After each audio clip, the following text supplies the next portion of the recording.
The National Bureau of Investigation has yet to determine the cause of death of 14-year-old Reynaldo de Guzman after performing an autopsy on the victim's body Thursday. De Guzman was found dead on a creek in Gapan, Nueva Ecija Tuesday, at least 80 kilometers away from his home in Cainta, Rizal. He was last seen with Carl Arnaiz, who was killed by Caloocan cops in a supposed shootout after allegedly robbing a taxi driver on August 18. The NBI says the overlapping wounds on de Guzman's body made it difficult for them to confirm how many times the teenager was stabbed. The wounds were modified by sutures and embalming, which delayed the autopsy. The Gapan Police's initial investigation placed the number of stab wounds at 30. The Commission on Human Rights also performed a separate autopsy in the same room. The CHR says the stab wounds on Reynaldo's body punctured his heart, chest cavities, and lungs. But experts could not say if the victim was repeatedly stabbed before or after he died.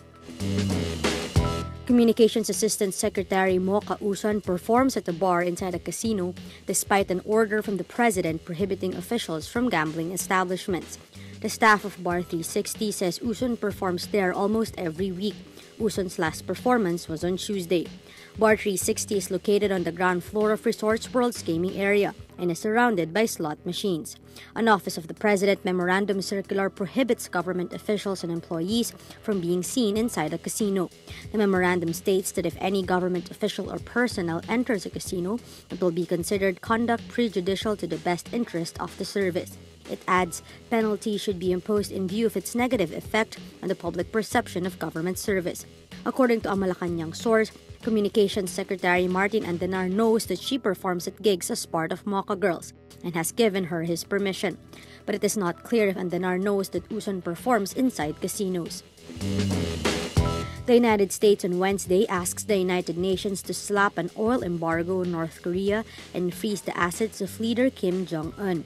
A draft Security Council resolution also demands an end to textile exports and to payments made to North Korean guest workers, cutting off revenue to Kim's regime. The proposed package of measures would be the strongest yet against North Korea, which is barred under UN resolutions from developing nuclear or missile technology. Pyongyang claimed it conducted a hydrogen bomb test over the weekend. North Korea's two closest allies are expected to oppose the new sanctions. China is reluctant to take measures that could trigger instability or a refugee exodus on its border. Russia is resisting tough economic sanctions that could worsen the humanitarian crisis.